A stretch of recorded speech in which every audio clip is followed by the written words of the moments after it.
Thanks for tuning in to VSB After the Bell.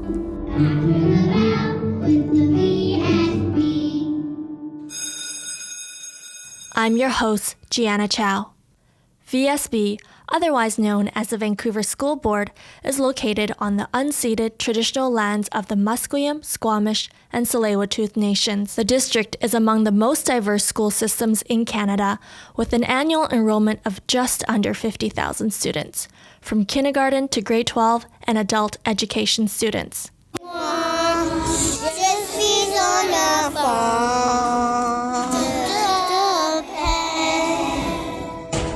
To decorate the Christmas tree and to sing songs. That was grade 1 French immersion students from Tennyson Elementary performing Do La Do. It's a great way to introduce this month's podcast, Winter Festivities in the Classroom. Everyone celebrates the winter holidays differently, and with the Vancouver School District's diverse student population, students have the unique opportunity to embrace diversity and learn about each other's traditions. On this episode, we go live on location into classrooms, where you'll hear from elementary and secondary students, as well as teachers, on how they find deeper meaning through winter celebrations and embed equity, diversity, and inclusion in the curriculum. First up, I speak with grade 6 students from Hastings Elementary, Jaden, Kenpriya, Ayla, and Celeste, as well as their teacher, Mr. Chris Archer. Here's what they had to say about winter festivities in their school.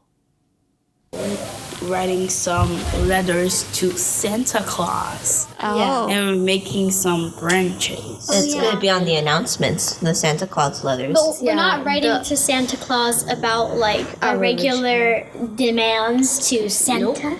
We're writing about world changes and ways that Santa Claus could help with world changes this Christmas. Oh, can you share what you wrote to Santa Claus? Mine was, you know how there's lots of pollution coming out from packaging and then like wrapping paper from presents? I asked him to tell us elves to decorate it with cloth so then we can reuse it. Oh, I remember. Oh my God, that's a good idea.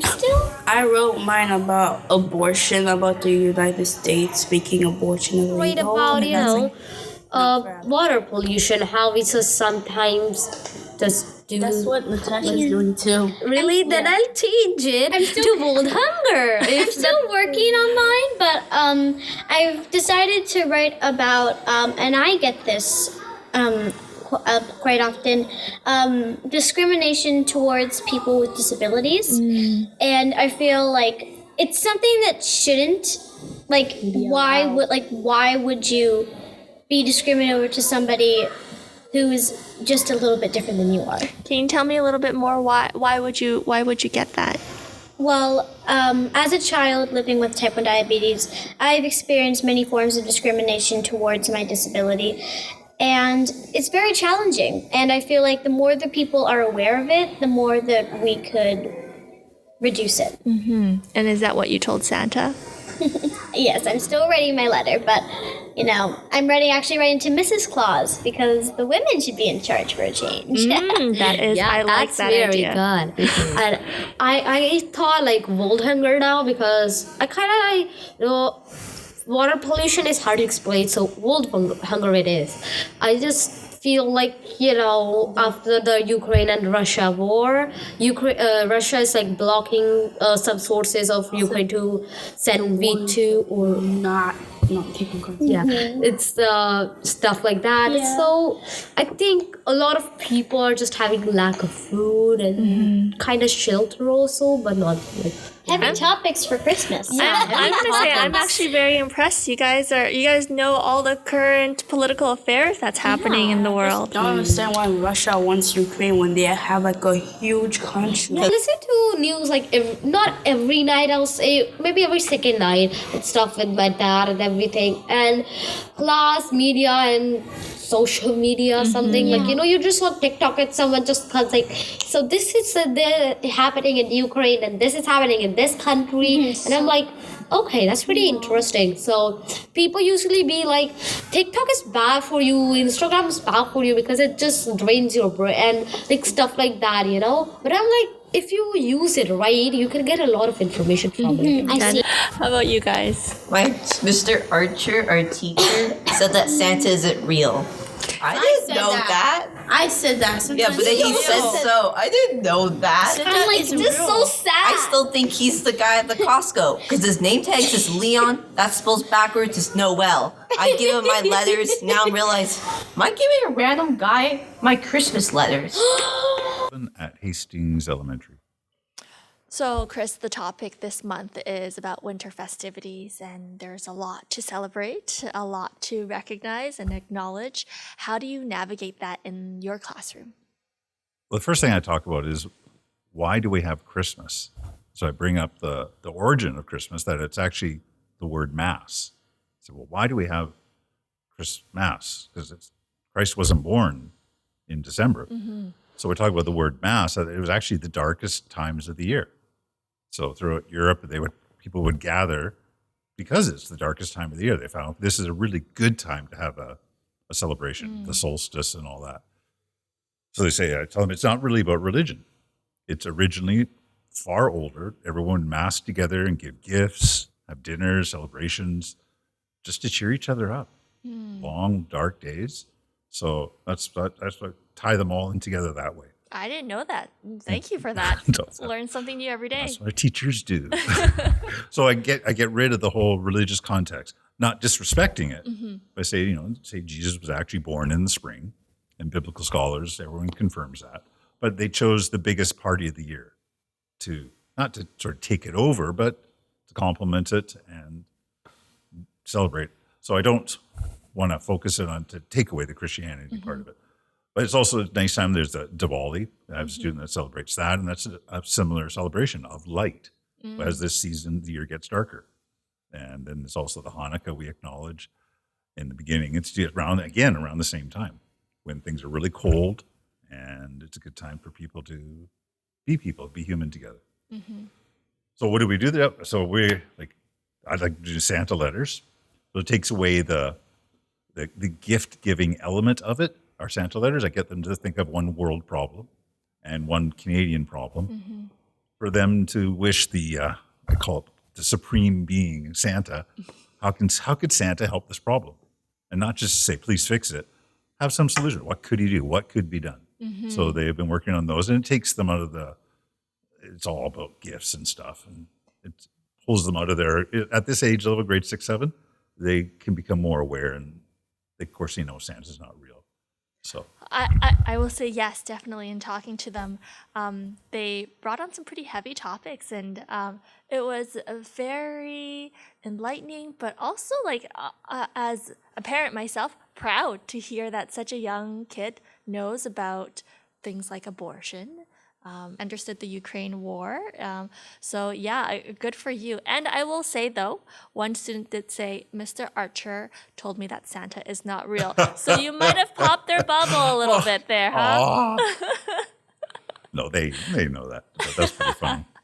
Yeah, no, our school does other things that tie in as well. Like there's that winter festival. They don't call it Christmas, but it's winter, dark time of the year. So tonight, actually, the choir will be singing. Lots of kids will be coming in with their families, and just again having a nice mass together. What else do we do?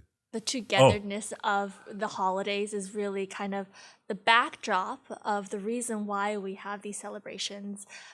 Be it Christmas, be it Hanukkah, Diwali, it's all kind of gathering people together. Yeah, no, that's very true. And we do Marcus, we are doing Secret Santa. I try to don't put pressure on it, but they all have to get a gift for somebody. And it's a secret thing, of course. And there's a price range we negotiated. We talk about what's a reasonable price range, $15 to $20 they talked about. But I made it really clear that if money is an issue at your home, do not even ask your mom. I'll take care of it. So it's kind of my gift. That's very nice of you. I got a couple of kids that couldn't do it. And so they quietly said to me, fine, I'm done. And I like shopping too. So we'll do that on the last day before the holidays. It's actually a really beautiful moment. They all sit on the carpet, grade 6, 7s, and then they get their gifts given to them. They all open up. We talk about how to be a good receiver. Even if you don't like it, you're not going to go, what's that? Or stupid. But no, we practice that, how that affects somebody's feelings, Yeah. which again, when they go home on the holidays, most of them know this, but some of them don't. Right. They'll be like, oh, the social emotional part of it. yeah, living together as a community, somebody gives you a gift. You may not like it, but you still receive it Yes. if they thought about you. Yes. So that will be fun. I would say that sounds like a very fun curriculum and, something a little bit different, but there's a lot of meaning behind your lesson plans, and the students at Hastings are very lucky to have you as a teacher. Don't make me cry. Okay, you can edit that part out. I'm not really crying. Just a sniffling nose I got. Yeah, we got an onion open over here, an put imaginary the onion onion. away. Do you have anything else you'd like to add, Chris? No, but I like that Vancouver is so diverse, and the kids didn't make a qualm about having other religions talked about. Because I tried to say to them, I'm a fair person. I try to be fair. I'm not going to pick one religion. Canada's lovely. We have so many cultures here. And the darkest time of the year, we get together, all cultures. Yeah. Thanks so much. Purposeful and meaningful lesson plans from Mr. Archer. He truly is passionate about teaching and setting up his students for successful learning outcomes. Next, I visited Thunderbird Elementary and spoke to grade 6 and 7 students Abby, Athena, Briaz, Jorian, Nagar, and their teacher, Mr. Curtis Lai, who spoke about diversity in the classroom and how they acknowledge the different traditions and cultures. Every year on the last day before winter break, we wear pajamas and teachers cook for us, like sausages, pancakes, apple juice, or orange juice. This year, some classes will perform songs. 3 of the older classes, Div 1, 2, and 3, my class, will perform a Latin song called Dona Nobis Pacem, which is a song about peace. The students of Thunderbird always look forward to this event because it's so warm and fun. And who doesn't like pancakes? That's true. Can I request an impromptu song? Sure. All right. Okay. On the count of 3. 1, 2, 3. Dona nobis pacem pacem. Dona nobis pacem. That's awesome. Can you tell me what the meaning is? What were you singing? Yes, go ahead. Okay, so in Latin, it's give us peace. But Latin's kind of like a forgotten language. It's only used for old stuff like the song. And so what does it mean to you to give peace? Is it to the world or to you, to your family? Basically everything, because everything deserves peace. Peace for me is like for my country, because I'm from Israel and we have lots of war going on all the time. So I hope my country or the whole world has some peace. With you on that.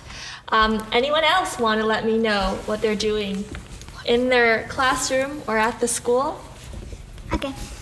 The student council is hosting a snowball, which is a party where there will be snacks, games, and dancing. We don't call it a Christmas dance or a Christmas party because we know that there are people that don't celebrate Christmas. It's important that everyone feels included in the winter season.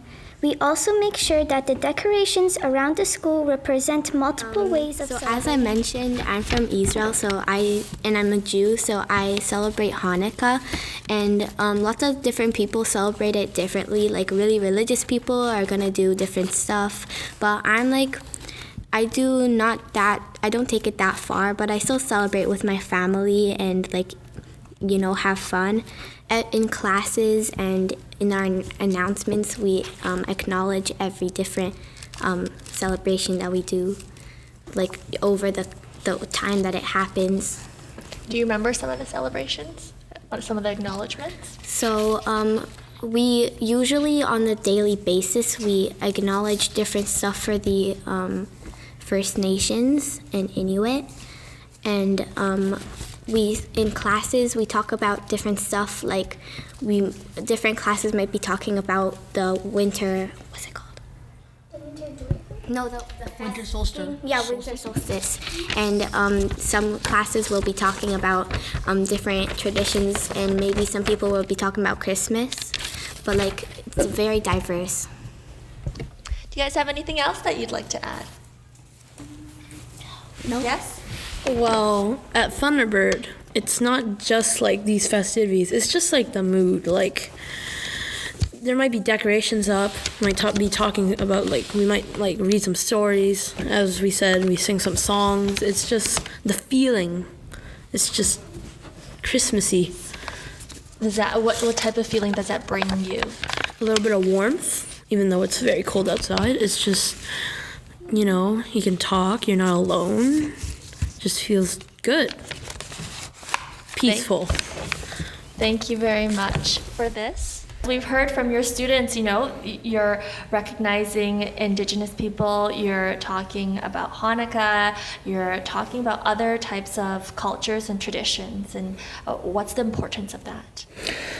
Yeah, you know, our Thunderbird is super diverse, probably one of the most diverse schools I've ever worked at, and we always make sure we take time to consider different perspectives.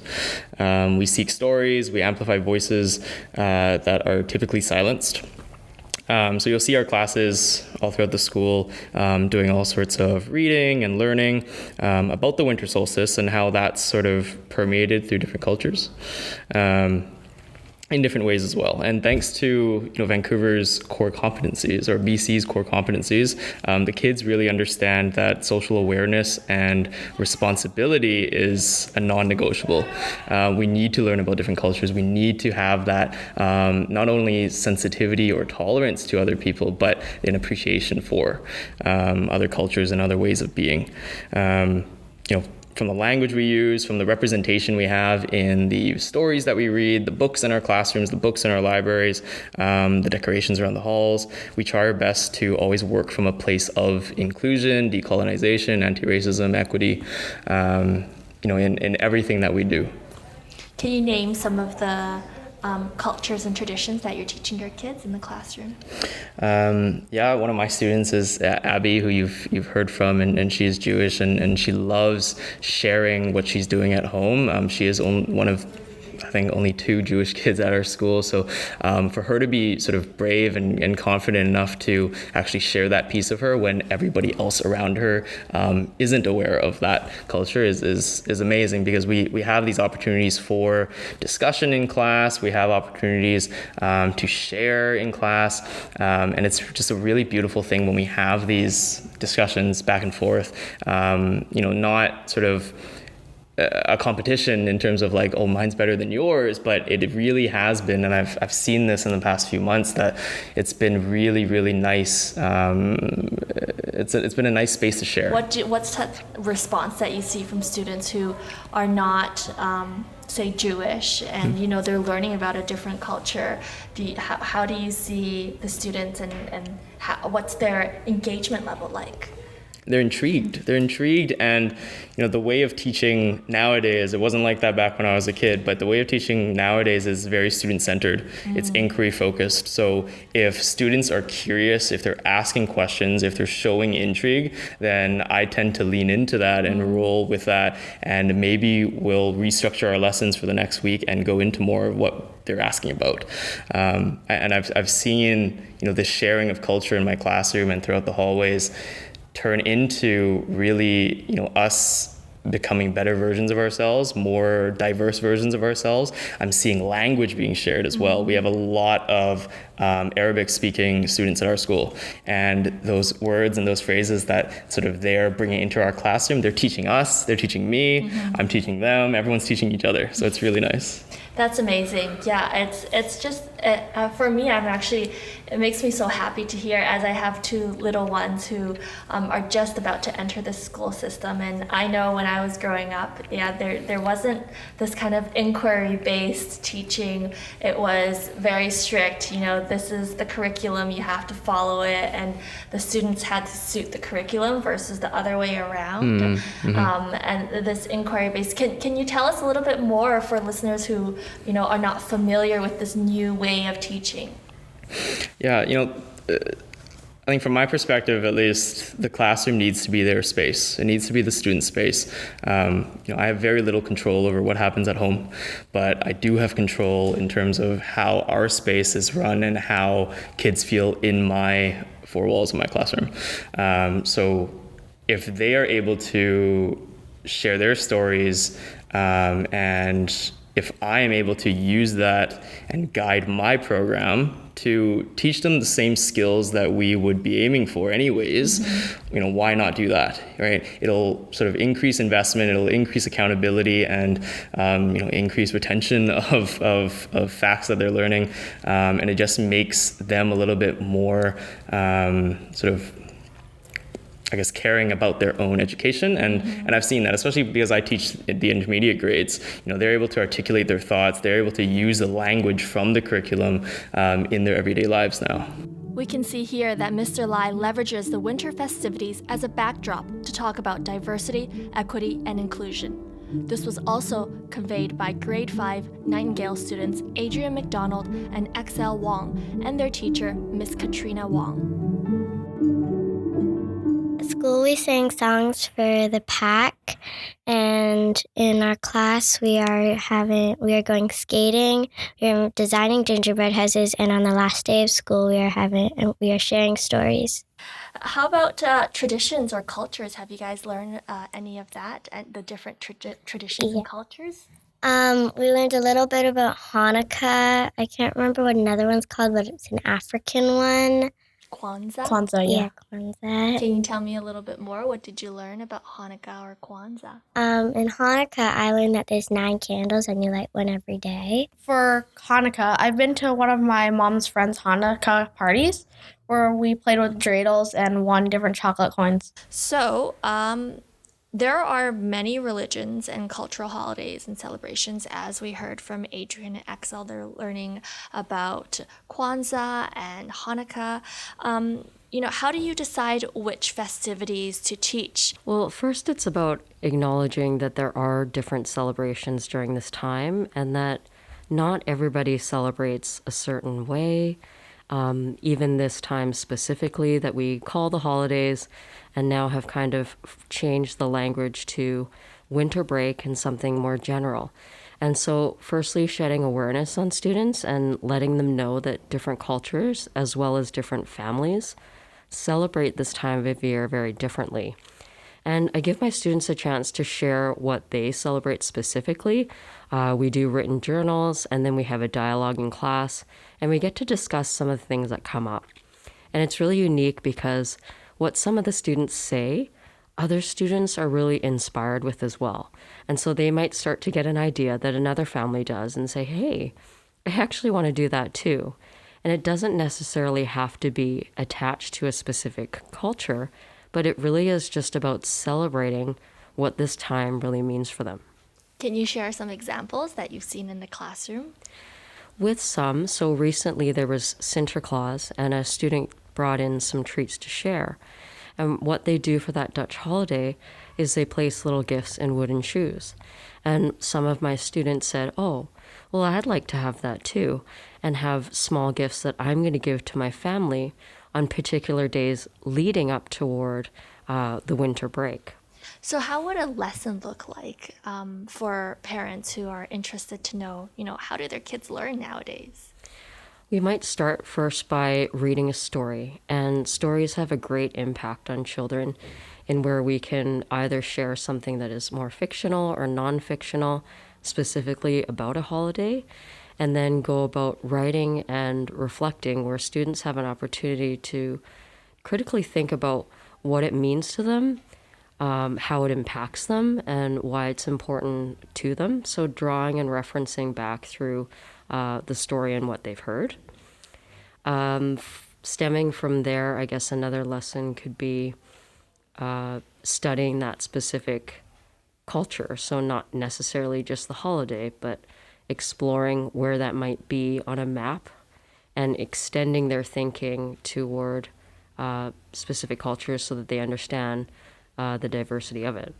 So I see a lot of tie-in between English and geography and social studies and using critical thinking and inquiry-based learning. And that's kind of all part of the new BC curriculum, right? It is, and that's what's so great about it, is because it does offer a lot of flexibility. So within that, there's very much cross-curricular aspects where teachers have that flexibility and ability to integrate different concepts amongst the, I guess, traditional subjects that we do have to assess on. But there's a great weave and correlation with everything entwined together. Most recently, my students just finished a project within social studies that did have many aspects in literacy and ADST and other curricular subjects, where we studied about the discrimination. And it was this discrimination specifically toward immigrants coming into Canada. And there's some textbooks called The Wrongs of Canada. And students had the opportunity to work collaboratively together and study how different cultures came to be in Canada. And so through the studies, they presented their information after research. And then it was very interesting because some of the dialogue that came up amongst the students was, well, what would it really be like here if some of these discriminatory practices, such as the Chinese head tax, the Komagata-Maru internment camps and residential schools, what would it be like for us if those things still existed here? And it's amazing to hear student responses because they're not only very intelligent, but they do think critically. Some of them would say, well, I don't think I would be here, Miss Wong, because of my ancestors. They're the ones that, helped bring us over and into Canada. And if those things were still in place, well, I wouldn't be allowed to be here. I don't even know if I was born. And so they really do understand what that means and how that impacts them. I'm very impressed to hear that kids are learning about kind of heavy topics at an early age, which is very important. When I was growing up in Vancouver, I don't think I was exposed to that. And, everything was very surface, and you kind of hit a wall when you get older and you realize, oh, the world is so much bigger than you. So it's good to hear. It's great to hear that the kids are being exposed to what reality is and basically how to navigate and how history has changed the present today and how we're moving forward. Exactly. And, although a heavy topic, it is something that is important. And if we as educators are thinking about creating an inclusive environment and having and sharing the awareness of what diversity is and means, then I think it really does come down to the beginning and the roots of knowing what discrimination is, studying it and how it was like in history, and also connecting it back to themselves and their ancestry. And in this special time during the winter break coming up as well, it allows them to reflect and think about the honoring of different cultures. And it's clear that highlighting the history behind various winter holidays encourages inclusion and lets kids learn about different traditions from each other. At Hudson Elementary, teacher Timothy Dong and grade 7 students Una, Aaron, Ethan, and Sebastian found the meaning of the holidays through creativity. Well, we're doing plays and stuff. So we're doing Scrooge, I think it's called. A Christmas Carol. A Christmas Carol. Yeah. And it teaches us to work together because different groups. Yeah, because our teacher picked the groups, and we weren't just paired with our friends. It was classmates that we don't usually work with. So yeah. It also teaches us a little bit of drama. It's called a reader's theater, so we just have a script that we read. But so it's more about your actions than if memorizing it.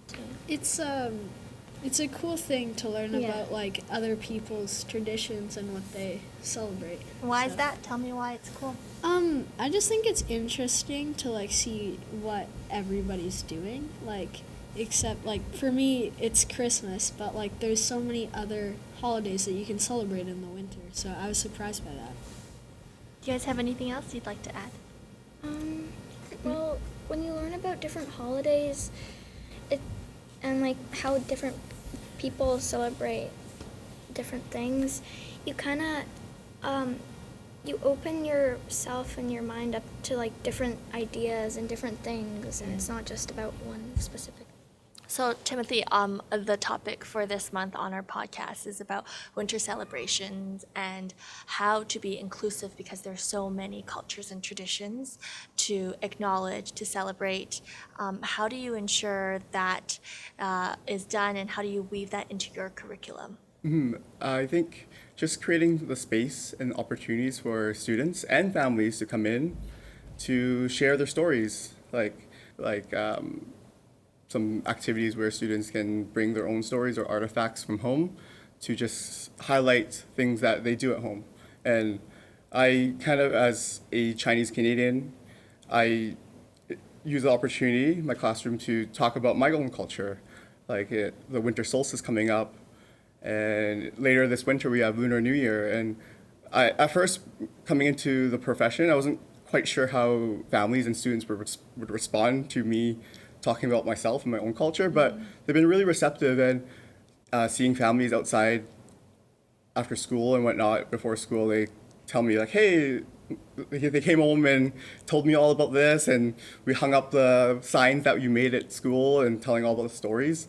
It's really been heartwarming just to kind of know that they're taking that in and appreciating those opportunities to learn about different cultures. Because at the end of the day, it's I think I tell the students that even though we don't celebrate these holidays and these cultures, it's good to learn about them, because when we learn about other people, we appreciate the differences and appreciate those other cultures in our communities, in our schools, and give the students confidence that they can express themselves, that there's different perspectives other than our own, and that's how we learn. I tell the students I learn from them every day, and especially when they are able to bring their own stories, their own culture, their own traditions, their own spin on things, their own perspective. We think that they're these empty vessels, but no, they come with all these lived experiences from their families and from their own lives that I learn from them each and every day. And it's especially this time of year, I learn so much about their lives, their families, their culture, and it's really warming to see that. Focusing on gatherings and togetherness fosters the feelings of connection for Mr. Dong's class, especially during this time of year.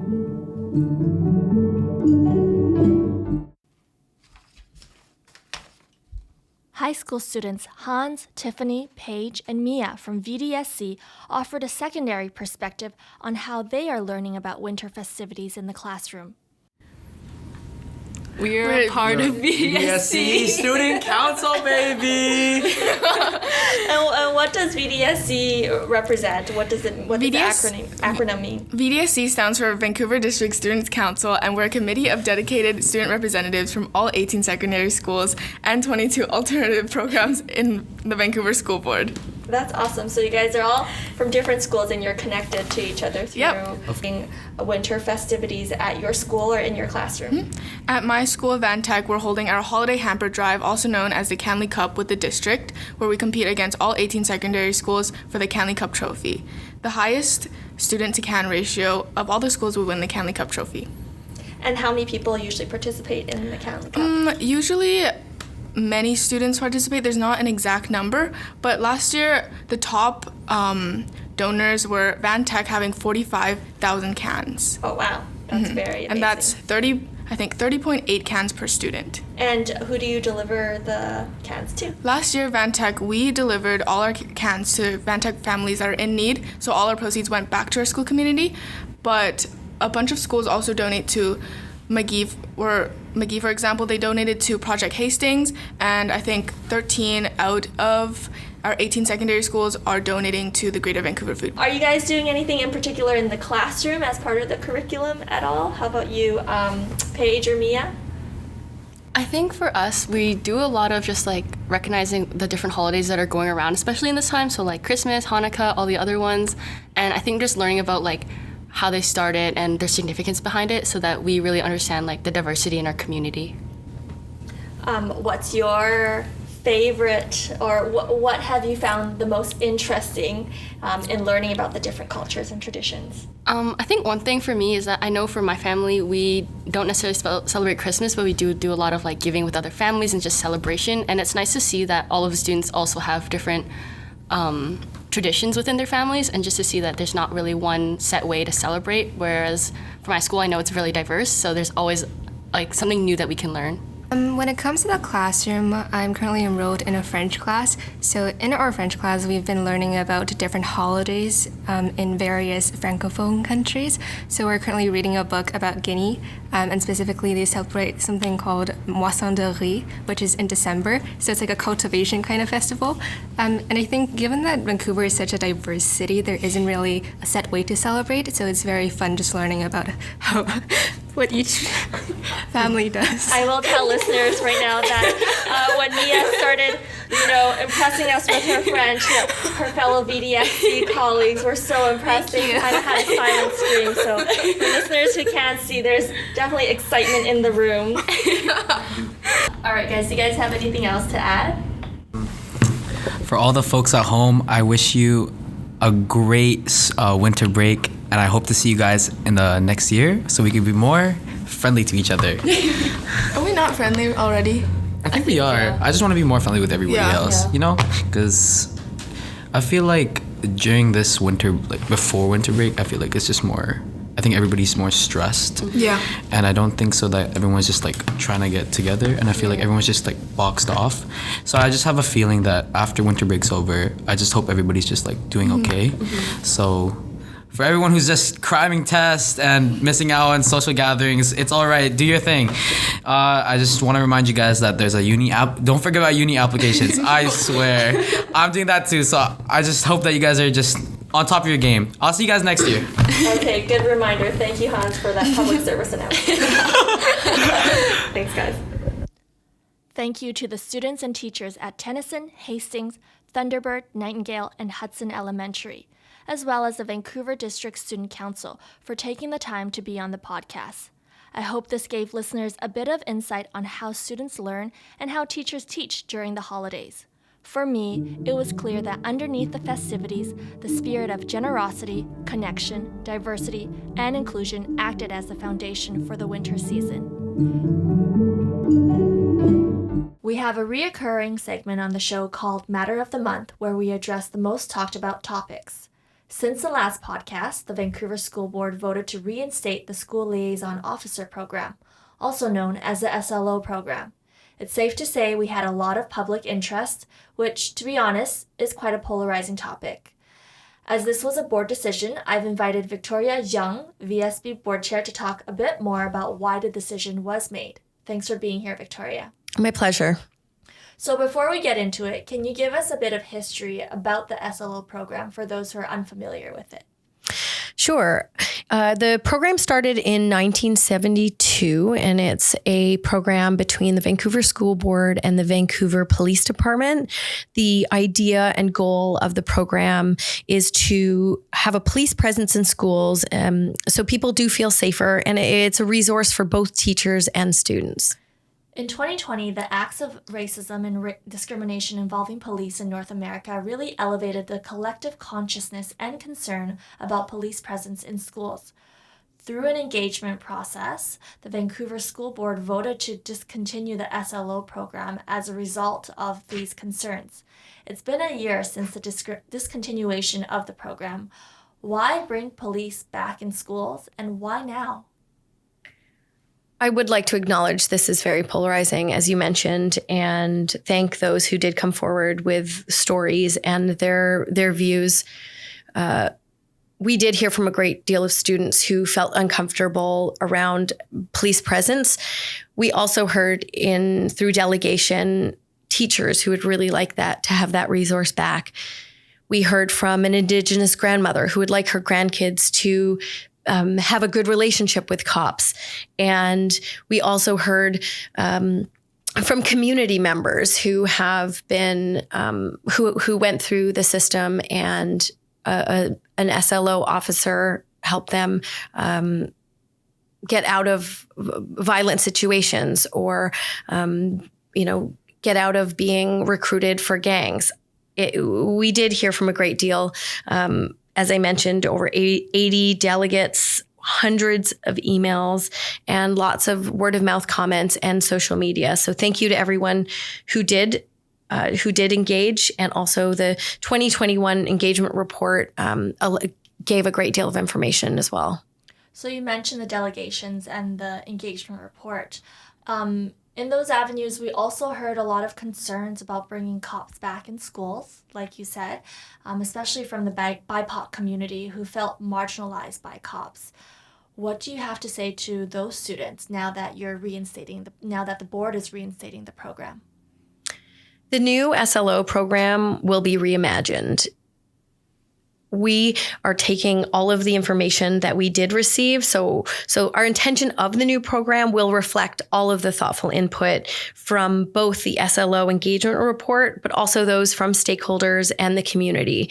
So thank you for all the voices. We do acknowledge that members of the BIPOC community may feel uncomfortable around police presence. So that will all be heard, and that input will be used in the development of the reimagined program.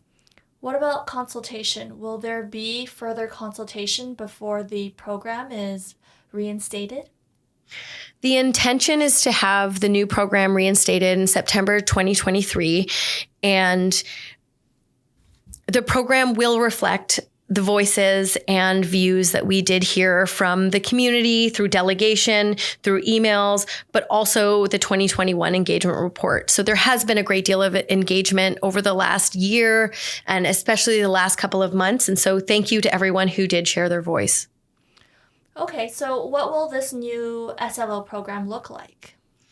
So this program is a partnership between the Vancouver School Board and the Vancouver Police Department.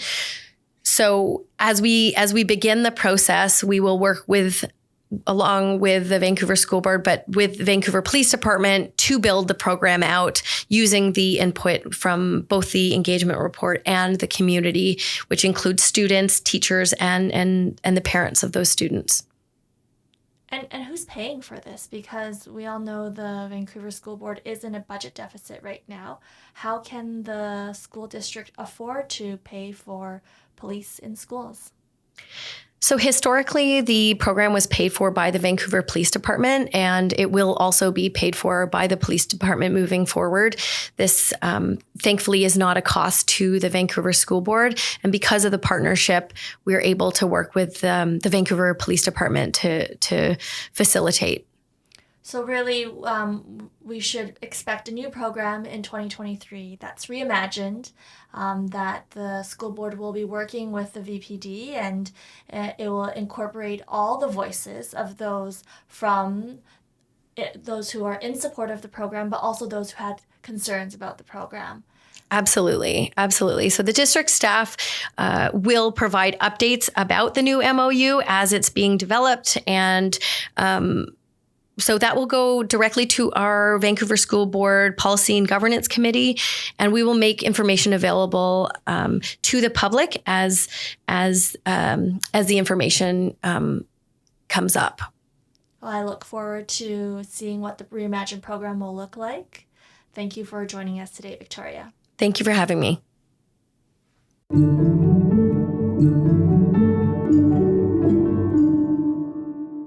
Thanks for tuning in to VSB After the Bell. We release episodes monthly on the last Thursday of the month. We'll catch up with you then. VSB After the Bell, produced by the VSB Communications Department. Special thanks to music teacher Mr. Bonnell and Nightingale Elementary students for the original theme song. Keep up to date with district news.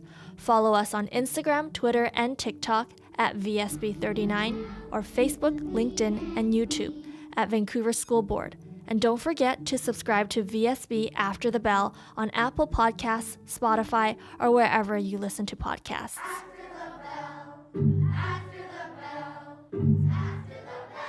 with the VSB.